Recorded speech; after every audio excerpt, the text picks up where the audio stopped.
Buenos días, profe. Hola, buenos días.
Buenos días a todos.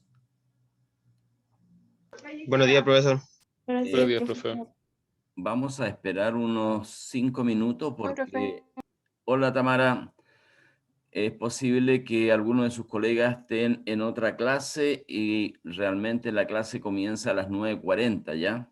Entonces vamos a esperar unos 5 minutos para comenzar.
Bien, parece que ahí estamos casi la mayoría. Entonces, buenos días para los que acaban de llegar y vamos a comenzar entonces nuestra clase con el primer laboratorio que corresponde a las técnicas histológicas. Eh, ¿Cuál es el objetivo de este laboratorio? Es un poco reemplazar la actividad que nosotros teníamos, nuestra visita a la unidad de anatomía patológica, ¿ya? Entonces, allí el objetivo mío era poder hacer que ustedes tuviesen el primer contacto con sus futuros, como futuros colegas, ¿no es cierto?, con los médicos de anatomía patológica y conocieran el servicio y en qué consistía. Bien, entonces ese era uno de los grandes objetivos de esa unidad, de esos contenidos. Pero bueno, lamentablemente hoy día no podemos hacerlo presencial y intentaré responder a sus inquietudes desde el punto de vista vuestro profesional y también a ver si me recuerdo de algunas cosas. También hoy día nos acompaña Tamara, es una colega vuestra que está en quinto, ¿no es cierto, Tamara? Ya a punto Sí, profe. de terminar.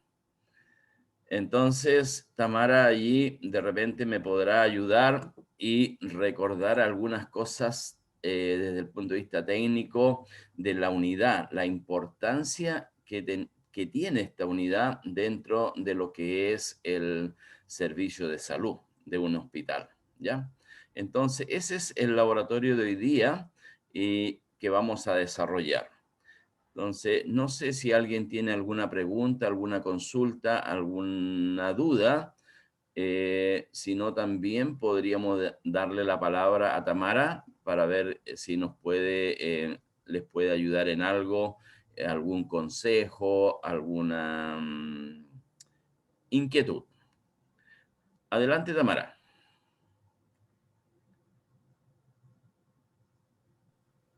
Hola niños, de nuevo, yo los conozco del año pasado, así que ya más o menos me ubican los niños profesores, es igual le iba a decir. Que igual en caso de cualquier duda, ustedes ya tienen mi número, así que ustedes saben que también me pueden preguntar sobre el ramo. Yo sé que a lo mejor no son las condiciones que deberían ser, que esto debería ser presencial, deberían ir al laboratorio de anatomía patológica del hospital, deberían hacer muestras directamente, pero en todo caso yo estoy dispuesta a ayudarlos. Ustedes saben, y se los he dicho varias veces, que en caso de cualquier duda ustedes me pregunten. Y que igual es importante que aprendan histología, porque yo, por ejemplo, que el año pasado hice anatomía patológica, es súper importante que ya empiecen a identificar los tejidos, porque después ustedes más adelante van a ver todo, pero alterado. Y más adelante igual les van a enseñar a hacer los informes, a cómo hacer, ver el TNM. Entonces es súper importante que tengan la base en histología y que presten atención a este ramo, porque van a pasar 2 años y recién van a volver a ver histología nuevamente. Bien, gracias Tamara, gracias por esos consejos. Sí, ahora me recuerdo algo que dijo en su momento el doctor Ortega cuando fueron los niños, es el informe. Según él, dice que a veces algunos colegas de cirugía no entregan los informes en forma correcta, entonces allí ellos tienen problemas. Entonces, me acabo de recordar de ese tema. ¿M? Y me imagino que debe ser un informe en relación al tejido que están mandando a la unidad, dónde ocurrió, cómo se, se obtuvo, en fin. Entonces, eso también es importante y como les digo, me recuerdo que hizo bastante hincapié el médico Ortega, el anatomopatólogo, en su momento, ¿ya? Eso es jóvenes. No sé si hay alguna pregunta, alguna consulta.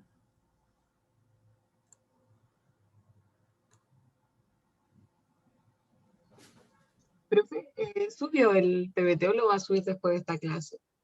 ¿Cómo, hija? si subió el PPT o lo va a subir después de esta Ah, clase.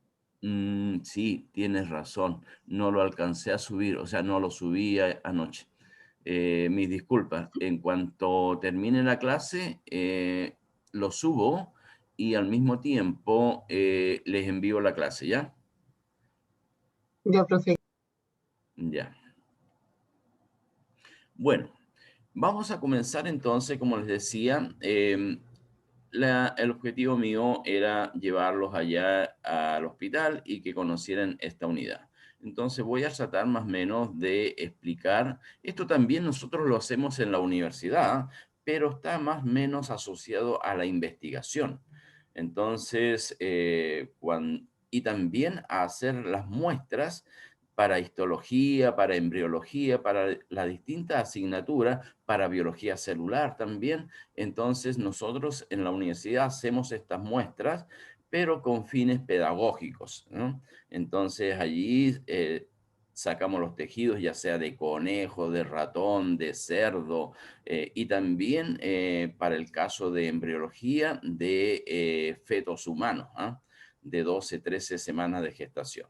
Entonces, esa es la diferencia con la unidad de anatomía patológica que allá, ¿no es cierto?, ven la parte clínica.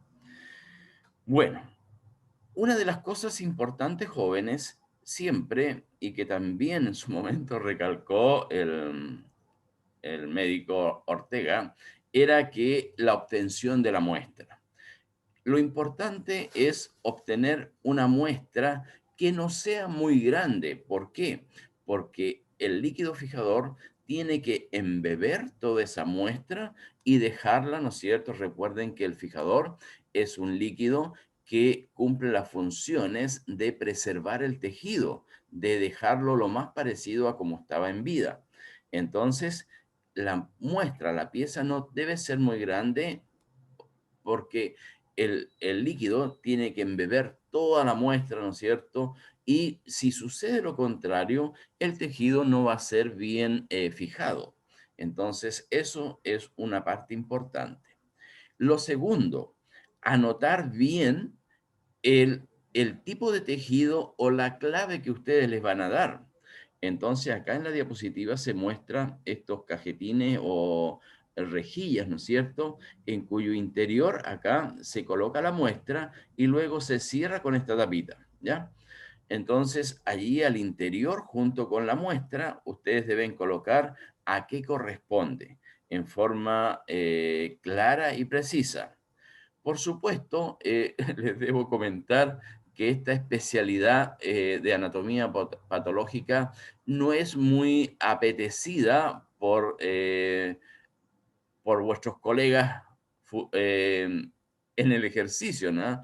Pero lo que sí es importante es que entrega bastantes satisfacciones en el sentido de saber, ¿no es cierto?, de que o un tejido es normal o es patológico, en fin. Entonces, esa es la especialidad de anatomía patológica, entre paréntesis. Bueno, ¿qué es lo que se hace? Seguramente ustedes también deben ya haber sabido en una clase lo de las biopsias. Entonces, allí yo les comentaba en algún momento de que a veces en la sala de cirugía les resulta extraño a un médico algún tejido en la operación que están haciendo, ¿no es cierto? Y obtienen una muestra y la mandan a la unidad de anatomía patológica para que la puedan analizar el patólogo y decir si es tejido maligno o benigno. Entonces, desde ese punto de vista, es importante la biopsia. Luego, el concepto de necropsia también está asociado, pero es lo que nosotros normalmente los biólogos hacemos, en el sentido de que un animal que esté ya muerto en condiciones de, ¿no es cierto?, del cual podamos sacar tejido. A ver, me esperan un poquitito, por favor.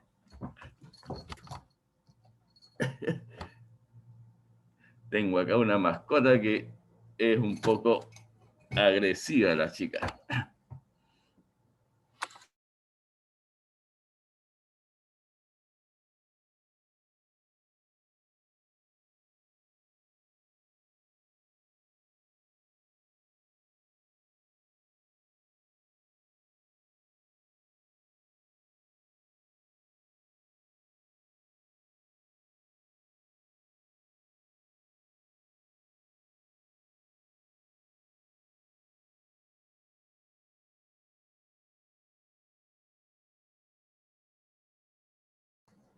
Ya, chicos, disculpen. Ahí a veces las mascotas son un poco agresivas. Ya, entonces eso es, nosotros obtenemos la muestra, ¿no es cierto?, de un animal que está muerto o un tejido ya completamente extraído del organismo. Entonces allí sacamos la muestra y la procesamos. Em, Puede ser un ratón, puede ser un conejo, en fin, o resto de un hígado, eh, distintos tipos de tejido. Luego, lo otro que también se hace es frotis de células superficiales. Por ejemplo, un ejemplo típico de esto es el Papa Nicolau. Entonces, de allí se obtiene la muestra, ¿no es cierto? Y se hace en el portaobjeto, se hace un frotis, se hace un extendido de esta célula y después el profesional ve allí citológicamente si estas células que están allí, ¿no es cierto?, son patológicas o que puede darnos indicios de un cáncer uterino, en fin. Luego también esto más que nada es los hacen los tecnólogos médicos de banco de sangre, en donde hacen un frotis de sangre, de células sanguíneas, y les permite hacer una contabilización de los glóbulos rojos, de los glóbulos blancos, qué tipo hay, características de ellos, en fin. Y en relación a los aplastados celulares, esto está un poco más asociado a lo que hace la gente de biología, en el sentido de que, por ejemplo, para poder observar mitosis vegetal, por ejemplo, lo que se hace es hacer un corte longitudinal de raíz de ajo o también de raíz de cebolla. Ese meristema apical se corta muy finamente, se coloca sobre un portaobjeto, se tiñe y se hace un aplastado. Y entonces allí podemos ver al microscopio, ¿no es cierto?, las figuras mitóticas por la tinción del azul de metileno o el giemsan también, la orceína también es una tinción bastante interesante para observar estas figuras mitóticas. Entonces, resumiendo, lo importante de esta primera parte de las técnicas histológicas es la obtención de la muestra.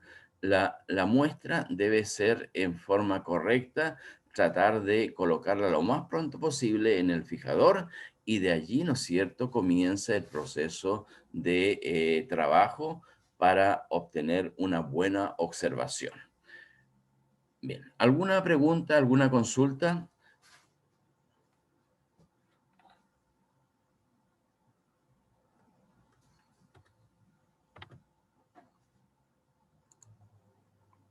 Creo No, que profe. se los dijo, ¿o no? Bien. Entonces, vuelvo a lo que es fijación de la muestra, ¿no es cierto? Y allí la fijación puede ser a través de un fijador simple o una mezcla, que el fijador simple puede ser alcohol, formalina, formol, en fin, lo que ya en algún momento les expliqué también, o una un fijador compuesto que puede ser una mezcla, como el Senker, por ejemplo, el Senker es una mezcla como fijador que permite visualizar bastante bien las mitocondrias, especialmente en lo que es el hígado. El, el otro fijador, el Carnoy, por ejemplo, el Carnoy nos permite visualizar bastante bien el DNA, es decir, los núcleos bastante claros en la muestra. ¿Ya? El Winolan, especialmente para tejidos embrionarios, tejidos muy delicados, entonces el Win y el Winolan son dos fijadores bastante utilizados para lo que es tejido embrionario. ¿Ya? Bueno, eso es con respecto a los simples y las mezclas. Acá hay un esquema donde dice se conserva de forma permanente la estructura del tejido por para tratamiento posterior. Esto también es lo que hace el fijador. Nosotros, desde el punto de vista técnico, para que sepan más adelante, ¿no es cierto?, por si alguien le pregunta, la formalina viene al 40%, pero para preparar un tejido se toma como si fuese al 100%. A partir de este porcentaje nosotros preparamos la formalina al 10, al 20, al 30, al 40%, como si tomamos esta formalina como si fuese al 100%. Entonces, normalmente los tejidos se fijan en una solución de formalina al 10%. En patología es lo más normal que se utiliza la formalina al 10%, a no ser que se quiera hacer una histoquímica o una inmunohistoquímica en el proceso, ¿no es cierto?, de algún tejido en particular. El tiempo de fijación de una muestra es entre 6 a 8 horas, dependiendo también, como les decía, del volumen del fijador y también del volumen de la muestra, de lo que ustedes hayan obtenido. Entonces, posteriormente de ese tiempo, de las 6 a las 8 horas, se produce, o se tiene que hacer, mejor dicho, una deshidratación, que es mediante alcoholes ascendente, como se muestra acá. Entonces, el tejido, después de las 6 o 8 horas, se coloca en alcohol de 50 grados, de 70 grados, 90 grados, 96 y alcohol absoluto. Entonces, este proceso se llama deshidratación, que también en algún momento lo vimos en nuestras clases anteriores. Entonces, esto es simplemente para recalcar el proceso de fijación y deshidratación. Pero también hay otro proceso que no se los había comentado en las clases anteriores, que es el de perfusión. Muchas veces necesitamos fijar un órgano completo. Por ejemplo, en este traje como ejemplo los riñones. Por ejemplo, los túbulos contorneado distal proximal tienen unos pequeños cilios en estas células cúbicas y cilíndricas que están en su interior, pero por la presencia de una serie de enzimas que hay en el tejido, ¿no es cierto?, renal, estos cilios se degradan muy fácilmente. Entonces, una de las formas de cómo preservar en forma correcta la estructura celular interna de lo que es los glomérulos, el asa de Henle, en fin, todo lo que hay al interior del riñón, es mediante perfusión. ¿Y en qué consiste la perfusión? Como ustedes ya deben haber aprendido en anatomía, ¿no es cierto? Hay arterias, venas renales, ¿no es cierto?, que ingresan al órgano. Entonces, lo que se hace, como se ve acá en el dibujo, a través de una bomba peristáltica o también puede ser una jeringa. Puede que ustedes no tengan una bomba peristáltica, que de repente es un poco costoso, pero acá nosotros podemos solucionarlo mediante una jeringa de unos 15, 20 ml, la más grande que ustedes encuentren, y la adosan en la arteria y comienzan a presionar, no fuerte, por supuesto, más o menos despacio, y cuando ustedes observen que el líquido fijador sale por la vena, entonces allí podemos estar claros de que la parte interna del riñón está con líquido fijador. Y luego, ¿no es cierto?, tomamos todo el órgano y lo colocamos en un recipiente con un volumen bastante grande de fijador para que después procedamos a hacer los cortes correspondientes y llevarlo, ¿no es cierto?, a los cortes respectivos. Entonces, este es otro método de fijación, especialmente para aquellas muestras, para aquellos órganos que sean muy grandes y que necesito ver la histología interna de ese tejido. Entonces, este es uno de los métodos que creo que no se los había comentado, pero que sí es importante para solucionar ese problema en muestras lo suficientemente grandes.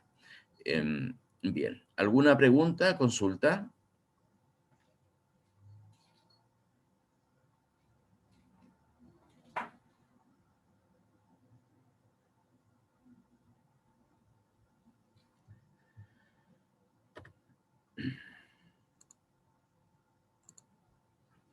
Bien. Luego de la deshidratación viene el proceso de aclaramiento o también, como bien dice acá, ¿no es cierto?, diafanización. Y eso lo hace un solvente orgánico que puede ser el silol, el tolol o el cloroformo. Cualquiera de esas sustancias, ¿no es cierto?, se puede utilizar como aclarador. Lo que sí es importante acá es que la persona que utilice estos compuestos siempre debe usar guantes, porque es conocido 100% hoy día que estos compuestos, como principalmente el silol y el toluol, son cancerígenos. Entonces, ustedes tienen que tener el cuidado correspondiente, ¿ya? Bueno, ¿qué sucede? El tejido se pasa a una solución de una sustancia que es mixible tanto con el alcohol como en el medio de inclusión a utilizar. En estos casos, nosotros vamos a utilizar la parafina líquida, que es una parafina histológica que cuando está a 60 grados Celsius está en forma líquida, pero después cuando pasa a temperatura ambiente se solidifica. Bueno, y acá también es importante tener en cuenta que dependiendo de la época del año, tenemos parafina que se solidifica a distinta temperatura. Por ejemplo, en invierno es necesario, ¿no es cierto?, una parafina de 50 grados, más o menos 55, pero en el verano una de mayor graduación para que se solidifique más rápido. Entonces, después, las sustancias comúnmente utilizadas son, ya les comentaba, el silol, el toluol, el benzol o el cloroformo. Se llama aclaramiento ya que el tejido se torna transparente o claro con el silol. Esto se debe a que cambia su índice de refracción. También se pueden utilizar como medios de aclaramiento. Nota: el alcohol y el sileno o silol disuelven los lípidos de la célula y por lo cual al extraerse también se extraen las grasas y los lípidos de la célula. Este es un tema bastante interesante porque si ustedes están investigando o quieren identificar las grasas, ¿no es cierto?, del tejido adiposo, sería absurdo que usáramos el alcohol y el silol porque simplemente vamos a ver solo los límites celulares y no vamos a ver la grasa que está al interior del tejido adiposo, ¿ya? Entonces, allí tenemos que usar otro método que es, luego lo vamos a ver, que es el crióstato y este elemento, este instrumento nos ayuda a obtener lo que es el tejido adiposo y observar bastante bien las grasas, ¿ya? Entonces, eso es. ¿Alguna pregunta con respecto a lo que es el aclaramiento?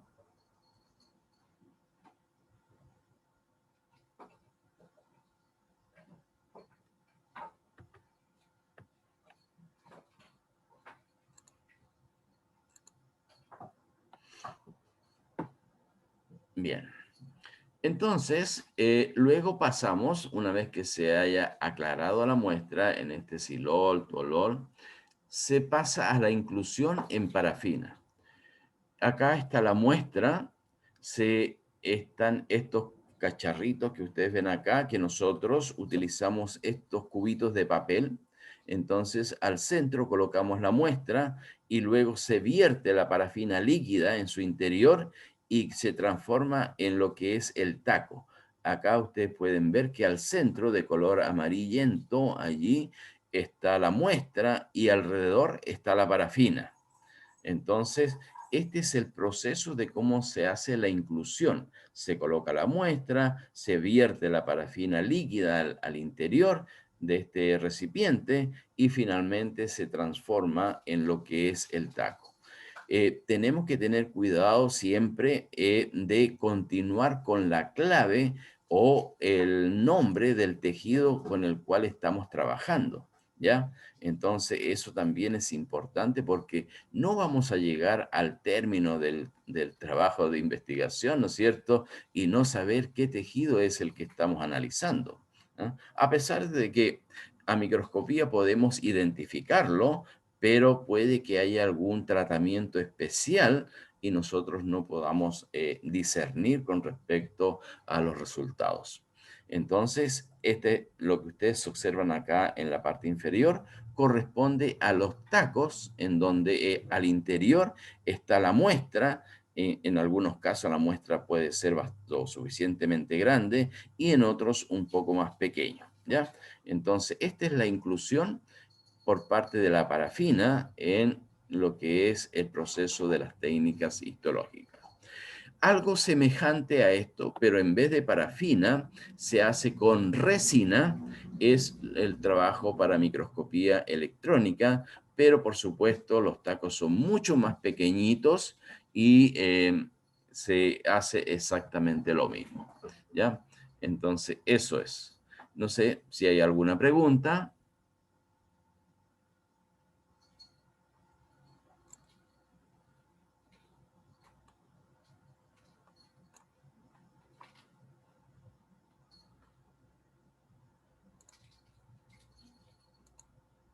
Profesor, en la Dígame. imagen se ve como si hay una cuchilla que estuviera cortando, cosas así en la anterior.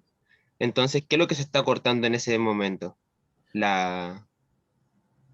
Dice, hay una cuchilla que pareciera como que está como rasgando, cortando y Vale. todo eso. Bien, buen detalle y no lo comenté. Bien. Entonces, como Christopher se dio cuenta de eso, lo comento. Es interesante y es bueno, siempre es bueno, por ejemplo, acá ustedes observan de que hay unos cortes acá en el taco y lo que sucede es que con esta cuchilla yo elimino el exceso de parafina. Entonces, cuando estoy cortando, lo ideal es que la muestra, el tejido, aparezca con una pequeña cantidad de parafina alrededor, ¿ya? Y es por eso que con la cuchilla elimino el exceso de parafina, de tal forma que cuando se produce el corte, la cantidad de parafina alrededor de la muestra sea la menor cantidad posible. Ese es un detalle. Lo otro es que, si ustedes ven acá, tengo dos muescas en un solo lado del taco. Bueno, imagínense ustedes que comencé a cortar y terminé la muestra, pero cuando yo llego al final, después de la tinción, observo la muestra y me doy cuenta que se hace necesario hacer nuevos cortes. Entonces, para que no tenga el problema de colocar el taco de otra forma, de comenzar a cortar en otro sector, yo siempre debo colocar hacia la parte superior estos desgastes que tiene el taco. Entonces sé que voy a cortar en la continuidad del tejido que estaba observando al microscopio, ¿ya? Entonces, esos detalles son detalles, si bien es cierto, son detalles técnicos, pero les aseguro que ayuda mucho, mucho en lo que es la investigación, en los análisis de los tejidos. Bien, Christopher. Gracias, profesor. Vale. ¿Alguna otra pregunta?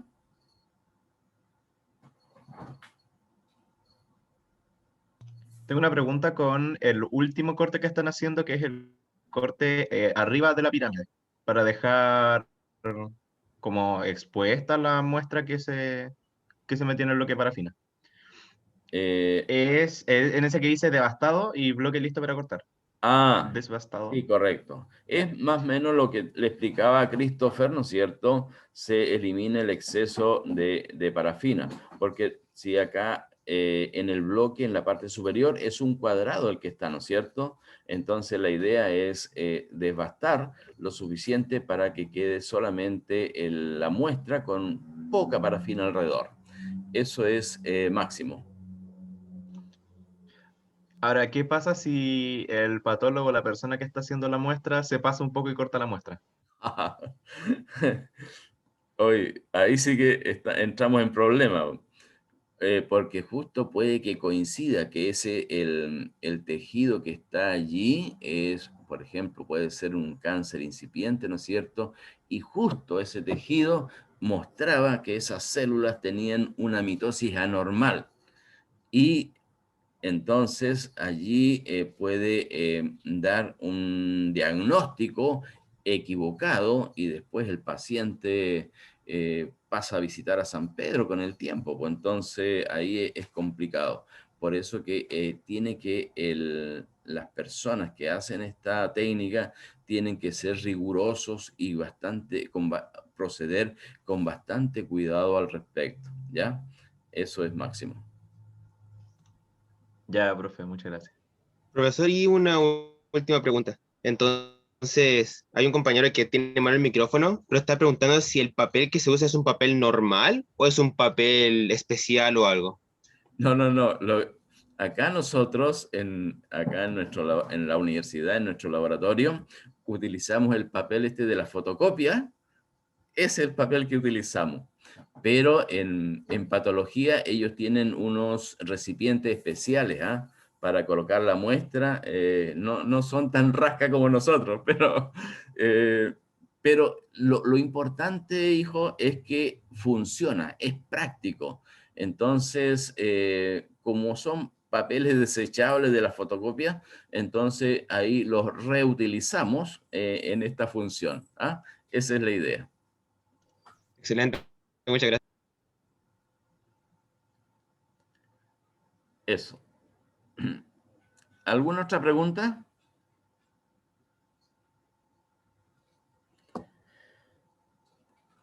Bien. Y luego, esto que salió un poco fuera de foco, pero bueno. Luego, una vez que tenemos el corte, el taco, ¿no es cierto? Lo colocamos acá, en el micrótomo, acá, ahí. Ahí está la muestra y alrededor está la parafina. Y procedemos con este micrótomo de rotación, que es el que más se utiliza en histología normal, a no ser que estemos haciendo algo especial. Y, ¿no es cierto? Como les explicaba en algún momento, en cada vuelta que yo doy a la manivela, aparece, ¿no es cierto?, este corte, esta cinta con la muestra ahí al medio y la parafina alrededor, pero del grosor que yo estoy haciendo, que pueden ser 5 micrones, 6 micrones, 8 micrones. También en algún momento les comenté que depende del tejido que estoy observando, ¿no es cierto?, es el grosor más óptimo, ¿ah? Para que pueda ser observado, analizado en forma correcta.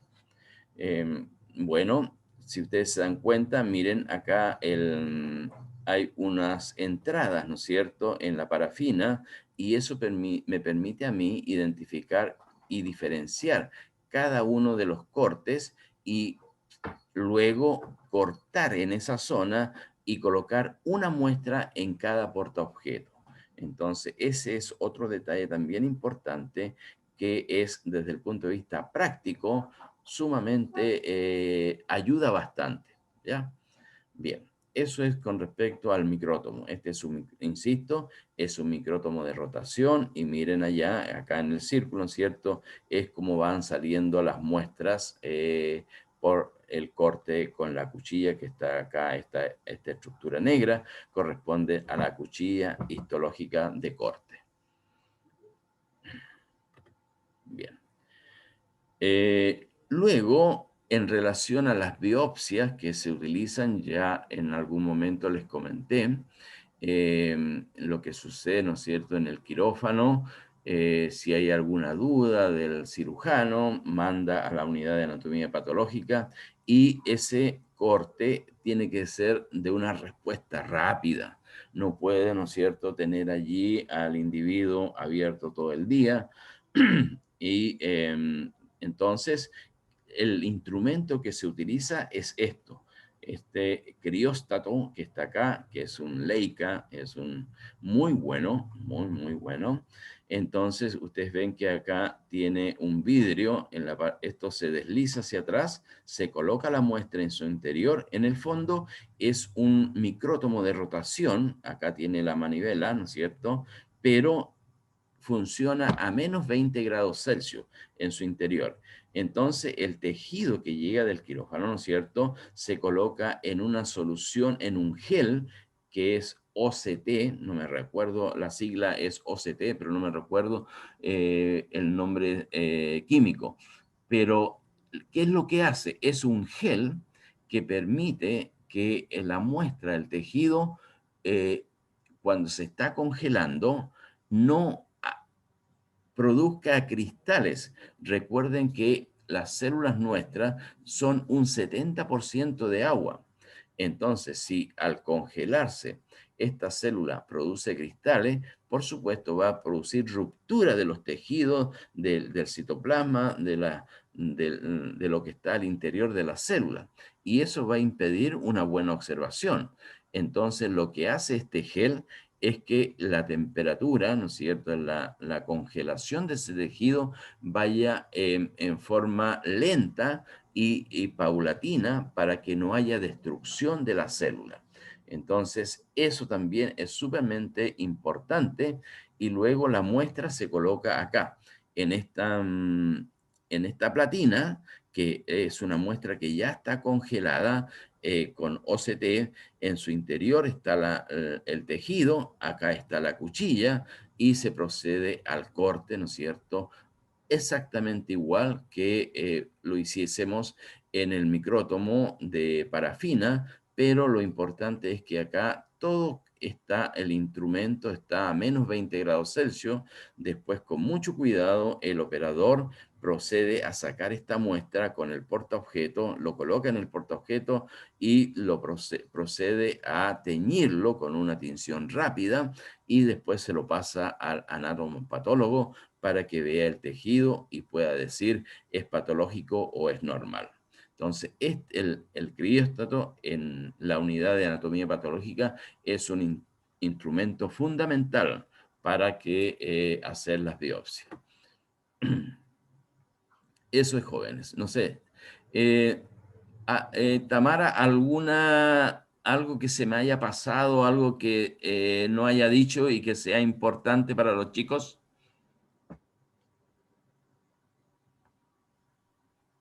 Por lo que estaba revisando, profe, no hay nada, lo he dicho todo.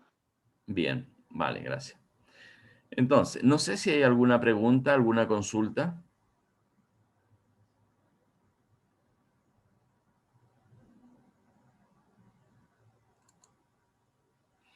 Bien, una vez que se produce el corte, ya sea por parafina, ¿no es cierto?, o en este caso directamente con el crióstato y la obtención o el montaje de la muestra en el portaobjeto.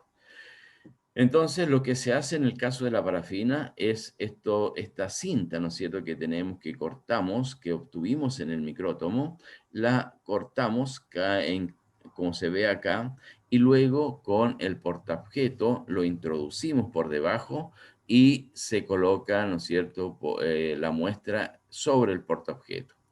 Una cosa importante también es que esta agua que está acá es agua destilada con un pegamento.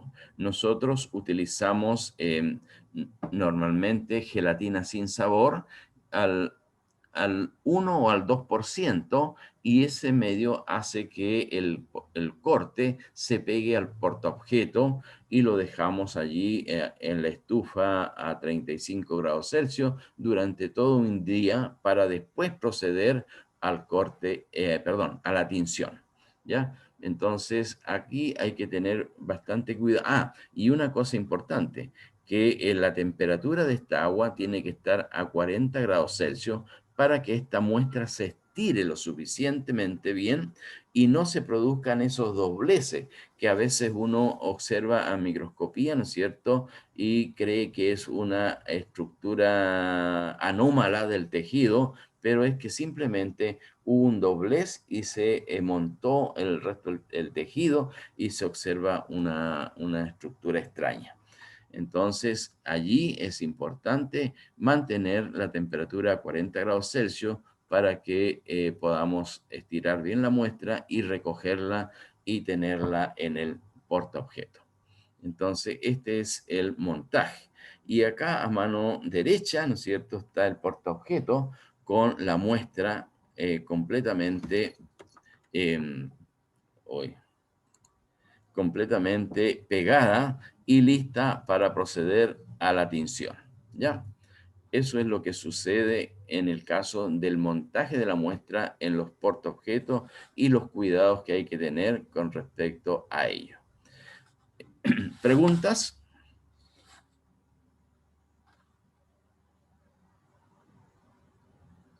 Ese líquido, dijo usted que se ocupaba gelatina en el caso de acá, pero ¿qué otro líquido más se puede ocupar que también es eficiente, aparte de la gelatina sin sabor? Puede también ocuparse albúmina de huevo. ¿No es cierto? Podemos hacer un huevo, filtrar lo que es la clara, ¿no es cierto? Con un embudo, ¿no es cierto? O con algodón, de tal forma que solamente pase la clara, que quede la yema en la parte superior, y a esa clara se diluye en agua destilada 50-50 y se le agrega unos cristales de timol, porque como ustedes saben, en el fondo la clara es el citoplasma de la célula. Entonces allí hay una serie, ¿no es cierto?, de compuestos, de proteasas, de enzimas, que van a iniciar la descomposición de esta sustancia. Entonces lo que hace el timol es preservar el tejido lo suficiente para que haya, ¿no es cierto?, la posibilidad de ocuparla 2-3 veces durante la semana y al mismo tiempo lo colocamos en el freezer. Entonces, esa es otra forma de cómo utilizar un pegamento. Excelente, muchas gracias. Bien. ¿Alguna otra pregunta?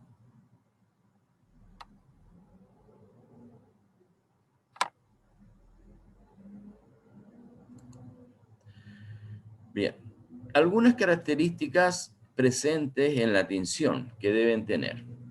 Lo primero, ¿no es cierto?, para iniciar la tinción, lo que se debe hacer es desparafinar. Ese exceso de parafina que estaba alrededor del tejido en el corte, ¿no es cierto?, yo tengo que eliminarlo, no puedo llegar a la observación con esa parafina, además que puede entorpecer la observación. Entonces, lo que se hace es eliminar ese exceso de parafina mediante silol o tuolol, ¿ya? Y allí, ¿no es cierto?, existe una batería para desparafinar, para sacar ese exceso de parafina y quede la muestra de tejido sola en el portaobjeto. Bien, esa es una primera parte. Lo segundo es una hidratación. ¿Por qué? Porque recuerden que anteriormente nosotros producimos o procedemos a una deshidratación, es decir, sacamos el agua, pero como el colorante está construido en base a agua, entonces, y para que no haya una reacción brusca y eso me lleve a una alteración del tejido, lo que yo debo hacer es hidratar la muestra, es decir, hidratar ese tejido que está en el portaobjeto, pero en forma gradual. Para ello, utilizo alcohol de 50, alcohol 70, 90 y luego todo lo contrario, alcohol absoluto, alcohol de 90, alcohol de 70 y alcohol de 50. Entonces, eso es hidratar, la hidratación, ¿ya? Y luego procedo a la tinción. La tinción, en este caso, la más común, es hematociline eosina. Ya les conté en su momento cuál es el fundamento químico de la tinción de la hematocilina, por qué tiñe los núcleos, la eosina, por qué tiñe el citoplasma. Entonces, eso espero que lo tengamos claro, si no, luego me lo preguntan. Finalmente, después de la tinción, se produce una deshidratación, es decir, yo tengo que volver a sacar el agua como producto de la construcción de los colorantes, ¿no es cierto?, que están en base a agua. Yo luego tengo que deshidratar, es decir, sacar ese exceso de agua en una batería de alcoholes ascendente. Acá en este caso es ascendente, como les decía. Yo anteriormente me equivoqué. Por favor, si es que se entendió mal, la hidratación es mediante una batería de alcoholes descendente. En cambio acá la deshidratación es con una batería de alcoholes ascendente, es decir, 50, 70, 90, 96 y absoluto, ¿ya?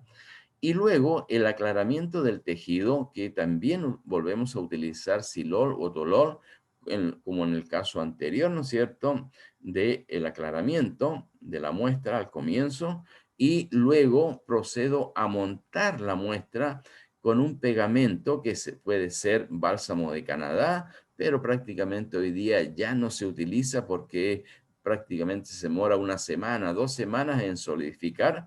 En cambio, hoy día hay una serie de compuestos más prácticos como el Entellán, que al minuto ya está solidificado y podemos llevarlo al microscopio para la observación directa. Entonces, este procedimiento es importante en lo que es la tinción. Bien, no sé si hay alguna pregunta. Y estos son los recipientes en los cuales, ¿no es cierto?, utilizamos para la tinción. Acá está el silol 1, el silol 2, ahí hay una X, creo, si se alcanza a ver. Entonces, esto es lo que nosotros llamamos desparafinación.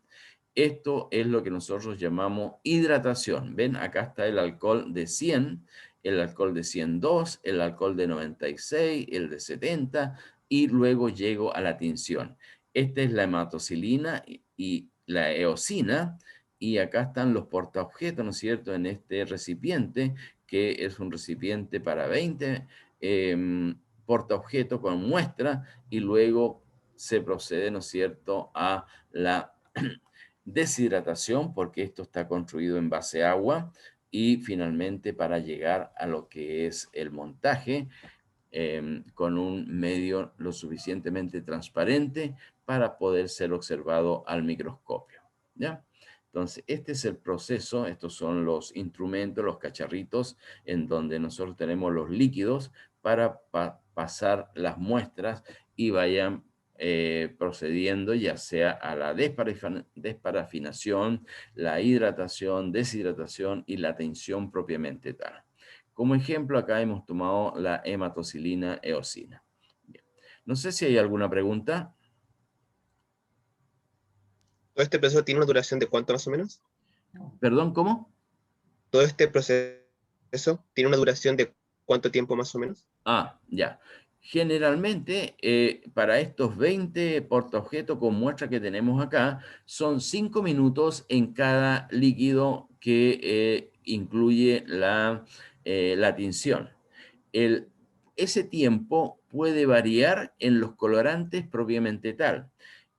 Por ejemplo, si utilizamos hematocilina de Harry, eh, el tiempo debe ser por lo menos de 3 a 4 minutos. Y el tiempo en la eosina solamente 2 minutos. Eso es si nosotros queremos una tinción normal.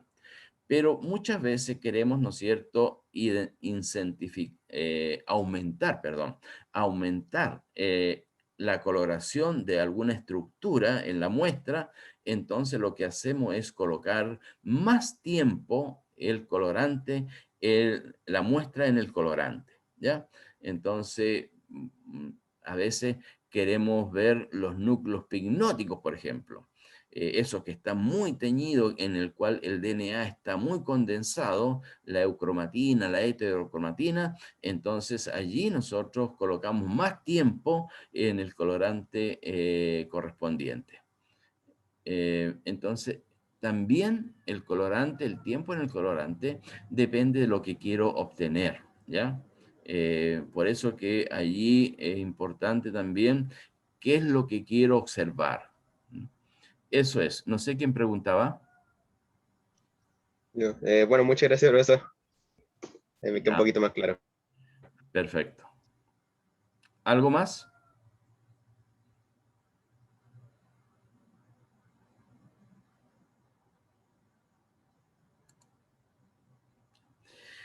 Bueno, y también como les contaba en cátedra, la infinidad de colorantes es inmensa.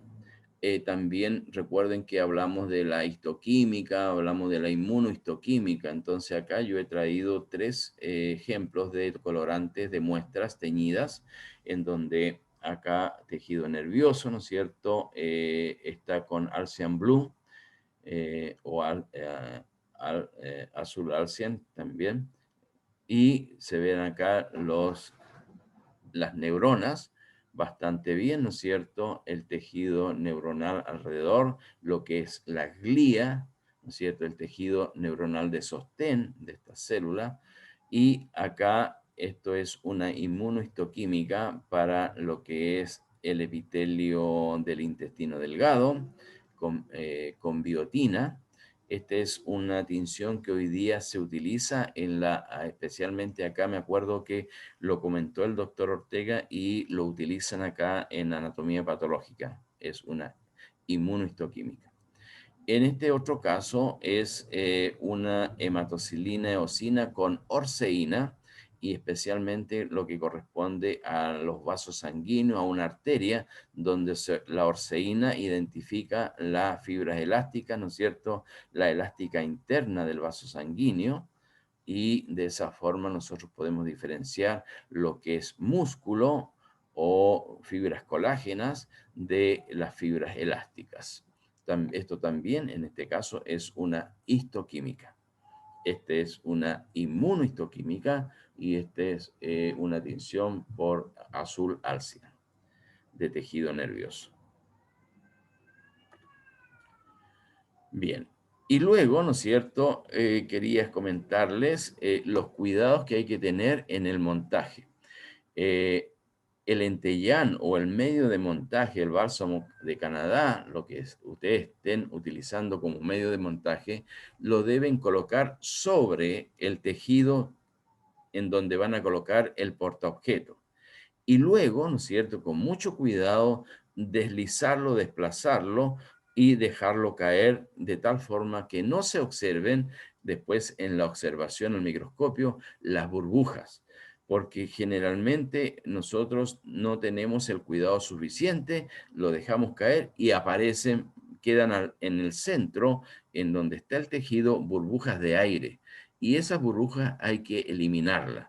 ¿Cómo se hace? Mediante esta aguja de disección, con mucho cuidado comienza a expandir el pegamento de tal forma que con esa expansión también se vayan estas burbujas y quede el tejido lo suficientemente bien para poder ser observado.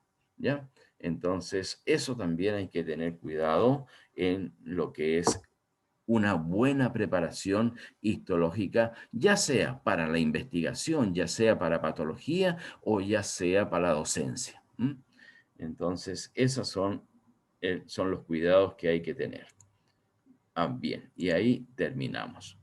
Entonces, eso es lo que yo les tengo que decir, chicos, les tengo que contar en reemplazo de la visita a la unidad de anatomía patológica del hospital.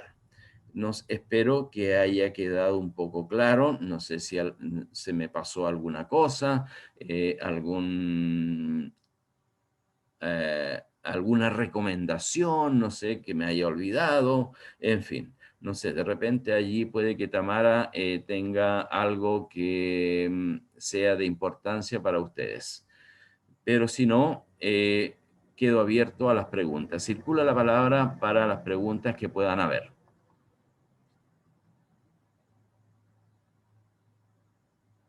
Yo tengo una pregunta. Dime, Eh, Máximo. Veo que esas agujas de disección que están usando son lo bastante grandes como como para hacerlo suficientemente peligrosa en el caso del estiramiento de la muestra. ¿Cómo se hace para eliminar las burbujas si es que ya bajó por completo el pegamento? Ya. Nosotros utilizamos, y en patología también, un pegamento que se llama Entellán y es de polimerización bastante rápida. Entonces, lo importante, como se observa acá, la aguja, una de ellas la sostiene, ¿no? El cubre objeto, perdón, una de ellas sostiene el cubre objeto y con esta otra lo mantiene acá, es como cuña. Entonces, con esta aguja yo deslizo, voy retirando la aguja y el cubre objeto va cayendo. Pero a pesar de tener el cuidado suficiente, a veces se forman burbujas. Entonces, con esta otra aguja que está acá, que funcionaba como cuña, yo la deslizo sobre el cubreobjeto y comienzo a presionar hacia los extremos.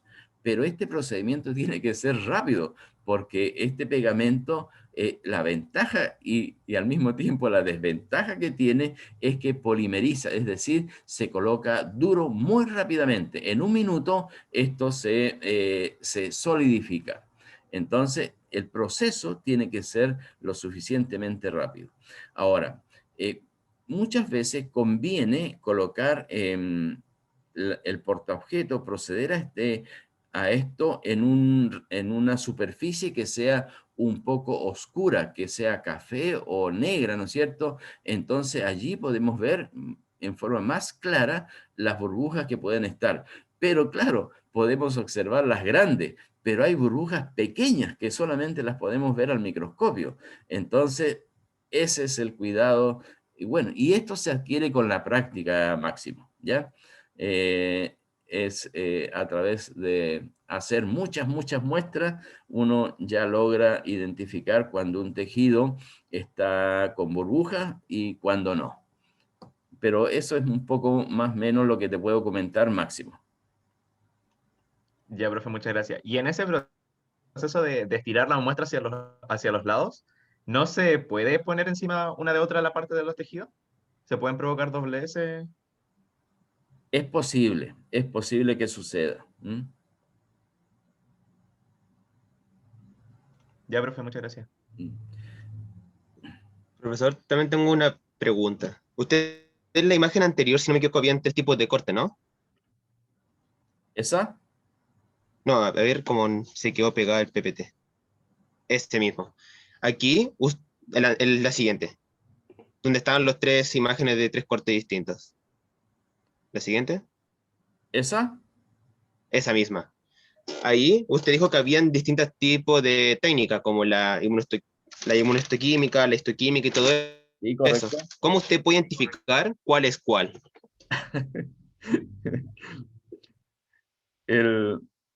Yo espero de ustedes eso al término de la asignatura,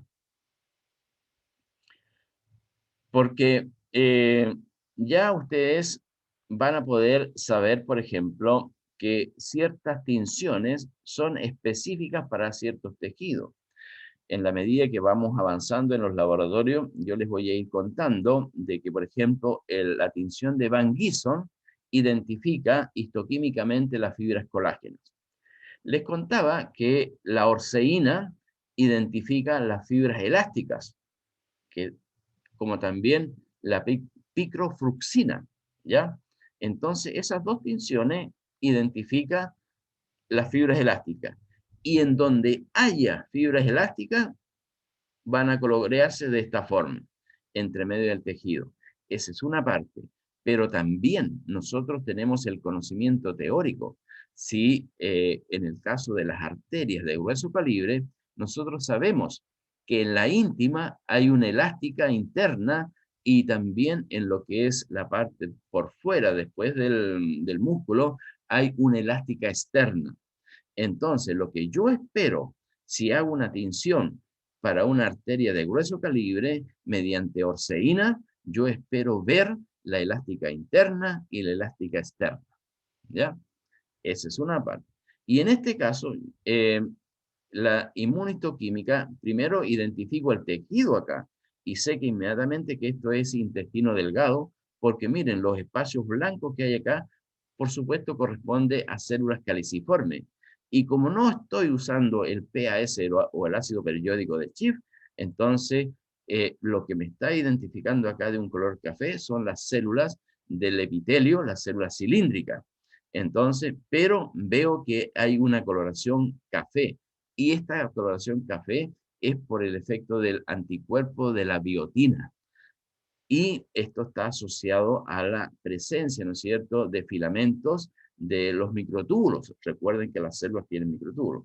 Entonces, acá hay una explicación inmunohistoquímica con respecto al tejido. Y en este otro caso, inmediatamente sé que son células nerviosas. ¿Por qué? Seguramente en su biología celular ustedes recuerden que los núcleos de las células nerviosas son vesiculosos y tienen un nucleolo prominente, que es lo que estoy observando acá. Y al mismo tiempo, ¿no es cierto?, los neurofilamentos son gruesos en las células nerviosas. Y miren, alrededor en el citoplasma, miren la coloración gruesa azul que se está observando. Entonces, todo ese tipo de cosas, todos esos detalles son los que nosotros tenemos que ir identificando. Y como les decía, hay tinciones específicas para determinados tejidos y células que yo quiero observar. Pero tienen que tener en cuenta que la tinción no va a modificar el tejido, sino que voy a poder observar con mayor claridad de acuerdo a lo que yo quiero observar. Entonces, eso es, no sé quién preguntaba. No, Christopher. Christopher. ¿Se entiende, Entonces, Christopher? sí, entonces todo va a depender más bien de lo que yo estoy buscando. Y si yo busco, y como ya sé, tengo el conocimiento teórico de que el tejido es así, si veo algo raro, ya sé que está fallando algo. Exacto, Christopher. Muy bien. Excelente. Ya. Exacto. Oiga, parece que está Christopher y el Máximo nomás en clase, ¿eh? Los otros no preguntan. Lisette, ¿dónde estás? Antes preguntabas harto. Igual, como consejo para el ramo, es mejor que estudien las imágenes con distintos colores y se aprendan así las estructuras. Por lo menos con el profesor cuando nos hacía las evaluaciones, a veces nos cambiaba la atención y era mucho mejor guiarse por las estructuras, cambiarle los colores en blanco y negro. Y la verdad se aprendía mucho mejor así la materia. Y también, ¿dónde podemos encontrar como ese tipo de tinturas distintas, colores distintos y todo eso? ¿Hay algún, Es que yo les... ¿sí? ¿Mm? ¿Hay algún libro Dime, específico ¿qué o tal? algo para eso? Ah, sí, miren, yo les voy a enviar como el libro que tienen que estudiar, el Atlas de Histología de Difiere, si no me equivoco. Y también hay otras páginas que yo usaba para guiarme que habían varios cortes histológicos con el MOTAD, de hecho, de muestras animales también. Entonces, eso también se lo voy a enviar yo, para que lo vean. Excelente. ¿Lo vas a enviar por alguna plataforma, algo? Se lo mando al Fernando y el Fernando se lo envía a usted. Ya, excelente. Muchas gracias, Tamara. De nada. Gracias, Tamara. Gracias. Será de ayuda a sus colegas. Profe, igual le envié la guía que le hice a los niños para que la revise y después. Ah, perfecto. Lo veo en el transcurso del día y te respondo, ¿ya? Ya, gracias, profe. Entonces, eso es. ¿Alguna otra pregunta, jóvenes?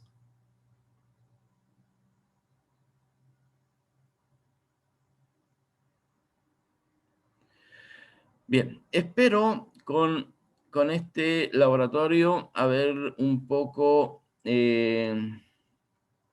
haber hecho la salida a terreno que teníamos programada. No sé, pues dependiendo de cómo se den las cosas a fin de semestre, si se da, podemos visitar la unidad de anatomía patológica porque yo creo que para ustedes es importante este primer contacto con vuestros colegas. Entonces, esperemos que las cosas se solucionen. Eso es, jóvenes. Circula la palabra por última vez. No sé si hay alguna pregunta, si no, nos estaríamos viendo algún día en algún lugar. Entre paréntesis, después me cuenta, Fernando me cuenta si mañana deciden hacer la clase, avanzar un poco en la cátedra. Luego me cuentas. o si lo han decidido ya. Tengo entendido que sí, profe. ¿Sí? Igual está todo el curso ahora en todo caso. Por si acaso, si alguien tiene algo que decir ahora, aunque nadie dijo nada por el grupo, al contrario. Entonces, ¿Alguien? el día de mañana podemos hacer por lo menos un tiempo de cátedra para poder avanzar un poco con los epitelios. Sí, profe, yo creo que sí, de todas Sí, maneras. profe. Vale, perfecto. Nadie se opone. Entonces nos vemos mañana a las 9:30 en un comienzo y comenzamos a las 9:40. Eso es, jóvenes. Si no hay preguntas, gracias Tamara por tu presencia, por tu ayuda y nos estaremos viendo mañana. Chao, chao. Chao, Chao, profe. profesor, cuídense mucho. Chao, Tami, Chao, profe. gracias. Chao, profe, gracias. Gracias. Chao, también. Gracias.